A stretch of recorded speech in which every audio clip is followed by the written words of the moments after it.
Hello, good morning, afternoon, and good day.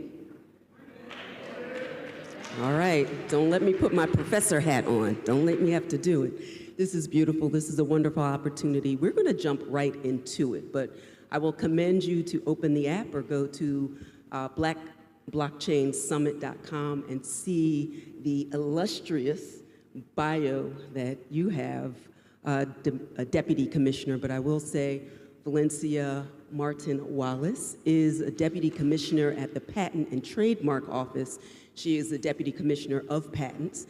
I'm an intellectual property lawyer. I'm a Penn State Dickinson law professor and also the owner of Advantage Evans Academy and the author of a forthcoming book, Digital Money Demystified.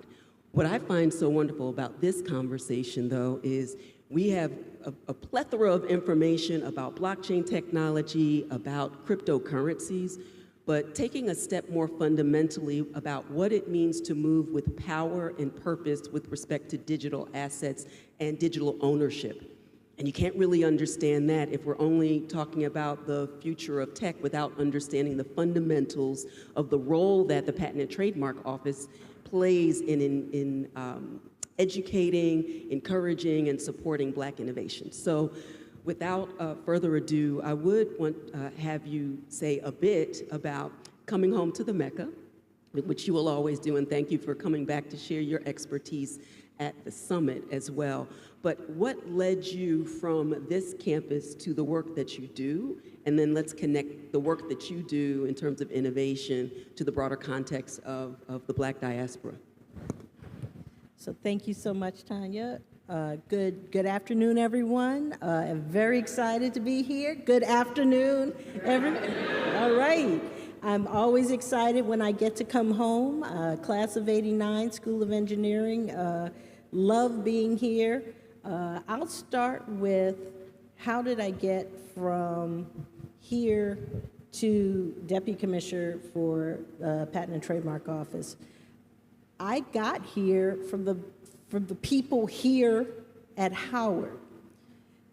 The support system, the network system within engineering that brought people from the Patent and Trademark Office into the school to share with us what it means to be an inventor, what it means to be a creator, an innovator, and how to protect my rights, which led me to wanting to go to law school for intellectual property. So unfortunately, no evening program at Howard, so I was forced to go to George Washington for law school because a sister had to pay rent and eat. So did that, and now I'm there. So I got a wonderful education in how to integrate technology and law, how to help the people of the United States protect their rights.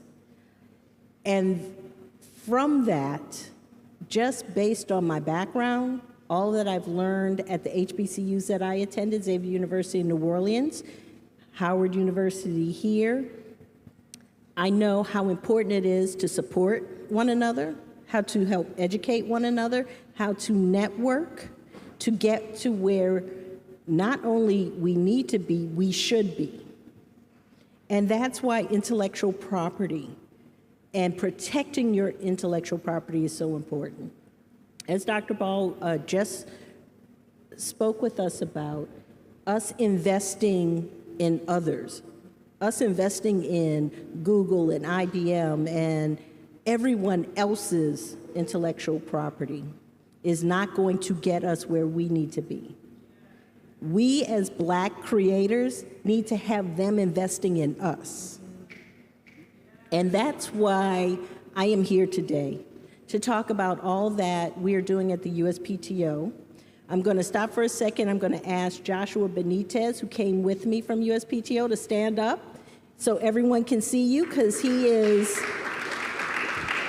been on this journey with me, and he is over at the table. So I know we have a very short time here, but he will be there to talk to you more about what we're doing at the USPTO to educate, bring awareness of intellectual property, and help support moving inventors, entrepreneurs and innovators from having an idea to being able to protect that idea with intellectual property rights, and from there to help them network to get to the point where you're reaching the funding, those who can help you with commercialization, to monetize that idea and make it a product that not only helps you, but helps this nation, right?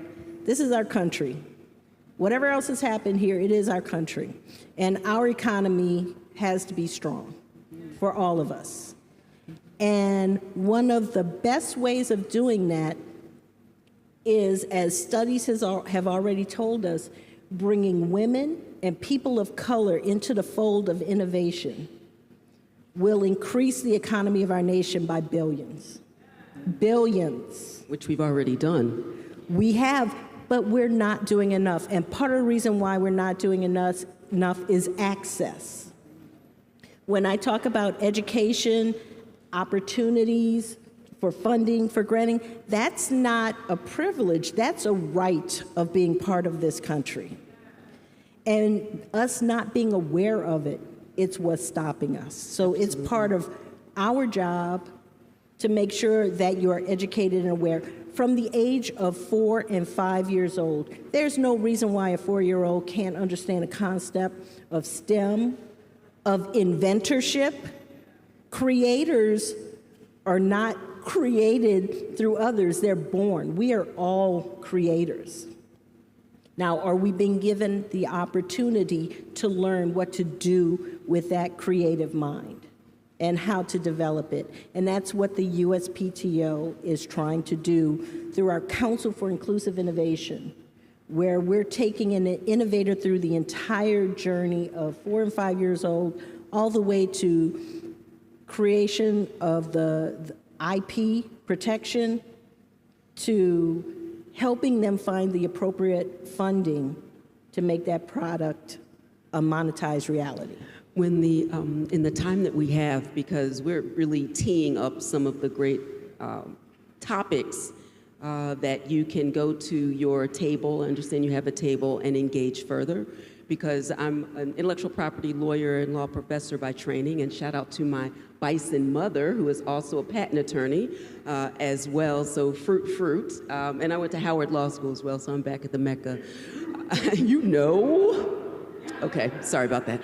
But what I want to say in the time remaining is one of the things that I've seen, and I know you have as well, is there's a great deal of misunderstanding and misperception about the distinctions of the different type of intellectual property. So I encourage you to go to the table. There's materials there as well that will help you distinguish between a copyright, between a trademark and a patent. And if you're getting this information, shout out to the Clubhouse. We talked about Clubhouse earlier, but if you're getting your information about intellectual property there, you're doing it all wrong. Stop at the table, engage with the Deputy Commissioner as well. Any parting words about the top issue that will help our community in particular understand it's not just about giving everything away for free, that you are giving people access. We built this joint for free, like we did all the free. And if reparations may not come in your lifetime, although we should fight for it, but in the meantime, this is about self-determination and collective work and responsibility and cooperative economics. How can we find that with your final comments in intellectual property? For me, it's a foundation and a basic. Intellectual property comes, as you said, Tanya, in so many different ways. You know, people think patent and then they think rocket scientist who gets a patent, or IBM, or no. You can get the patent if you have seen something as simple as a shoelace where you say, I could have built that better, and it's something that no one else has done. You deserve a patent for that. As Tanya was saying, there are so many different types of patents. There are patents for utility, right? So through all that's created, emerging technologies, utility, but also a container you can get a patent for. If there's something that you do in your daily life and you said, wait, this isn't good enough, and you do it differently, You can get a patent if no one else has done that before. It doesn't matter what it is. You could do it for designs, for plants. There's trademarks, there's copyright, there's trade secrets, there's so many different ways. And once you understand the differences, you understand how to leverage them all to protect your intellectual property so that no one else can use your creations unless they pay you to use them.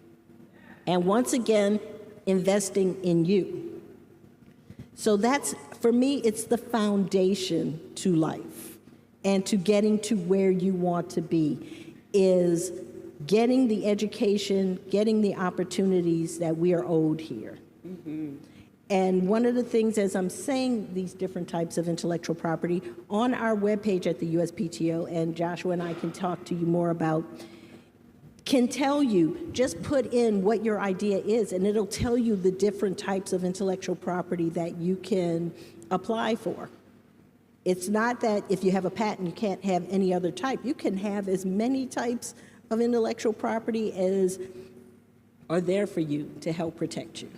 Thank you so much. The storm can't stop us, but it can stop us at this point in time so that we can have the next speakers come up. Thank you, Deputy Commissioner, for your time, and thank you again.